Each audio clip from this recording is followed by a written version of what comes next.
7a. In this lesson, we're going to be learning how to link words that end in one consonant sound to words that begin with the same consonant sound. Listen to these phrases. Hard day. Big girl. Miss Saunders. Tall lady. For this type of linking, you need to hold the final consonant sound on the first word and go right into the initial sound of the next word. If you try to pause between these words, you may add an extra syllable, so try to move right from one word to the next. Say them as one. Hard day. Big girl. Miss Sanders. Tall lady. Say these slowly at first, and then say them faster as it becomes more comfortable. Let's try some more. Room makes. Far road. Great treat. Son Nick.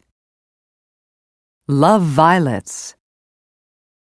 Ship pillows. Quick kick. He's zealous. Bob Baker. Push Sharon. Half full. George Jones. Now, let's try these in sentences. 1. This room makes a great den. 2. I just love violets, don't you? 3. Why don't you ask Bob Baker? 4. George Jones lives in Florida. 5. This glass is only half full. 6. Don't you think he's zealous? 7b. Mail delivery was something very different during colonial times from what it is today. In the early 1600s, overseas mail service used a tavern in Boston as the drop-off point for mail received from and sent to England. From there, it was delivered to other cities in the 13 colonies. The first official post office was established in Pennsylvania in 1683. In 1737, Benjamin Franklin was appointed the postmaster of Philadelphia. He was only 31 at the time, but this was where the young Franklin began to make his mark in the New World. He immediately began inspecting post offices throughout the British territories and established new and shorter routes between cities. For the first time, the postal service in the colonies began to make money for the British government, and mail service began to operate regularly.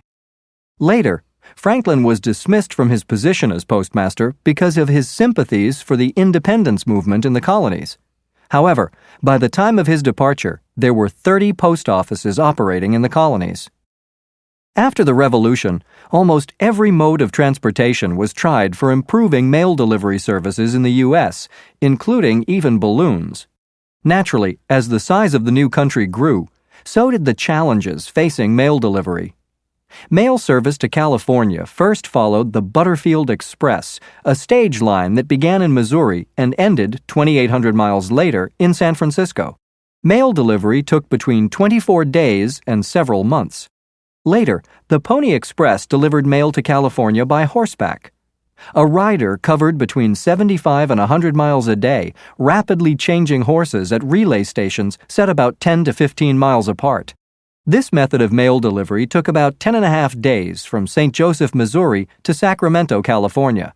This legendary mail delivery service lasted only a little over a year until completion of the transcontinental telegraph line in late 1861.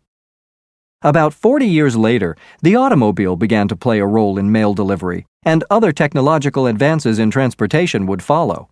Today, mail is delivered from city to city in the U.S. by truck, train, or airplane. Within cities, mail is hand-delivered by mail carriers who walk their routes. In many areas, mail carriers drive cars with steering wheels on the right, so they can pull up beside mailboxes set along main roads and highways and deliver the mail without getting out of the car. The Internet is, of course, another means of delivering much of the kind of mail that was once sent by letters. Mail delivery in the U.S. has undergone many changes during its history. Some of these changes have been significant in helping to establish different modes of transportation. Others have disappeared almost completely into legend. So the next time you mail a letter, remember how far things have come since that tavern in Boston. 7H.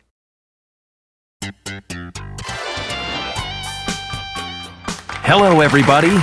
Welcome to What's That Song? Today's contestant is a school teacher from Anchorage, Alaska. Welcome, Ms. Jessie Porter. Thank you, Bob. I'm so happy and excited to be here today. And we're excited to have you.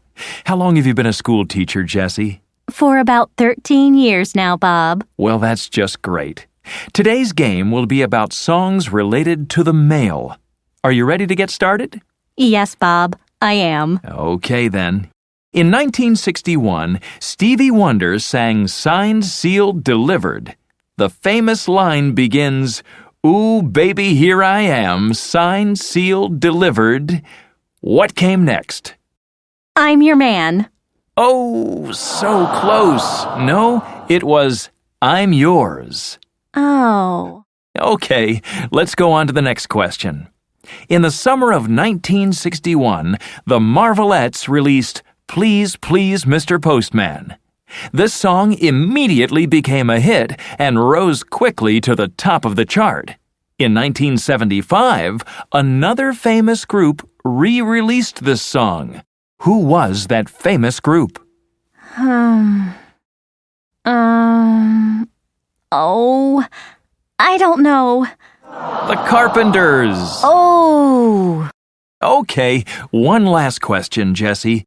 In 1962, Elvis starred in a movie called Girls, Girls, Girls. What famous song from that movie became one of Elvis's greatest hits? Oh, I know that one. It's Return to Sender. You are correct! Congratulations, Jessie. Since you got one right in this round, you get to come back tomorrow for another great game on What's That Song? Let's have a big round of applause for Jessie. Thank you, Jessie. See you tomorrow. Thank you, Bob.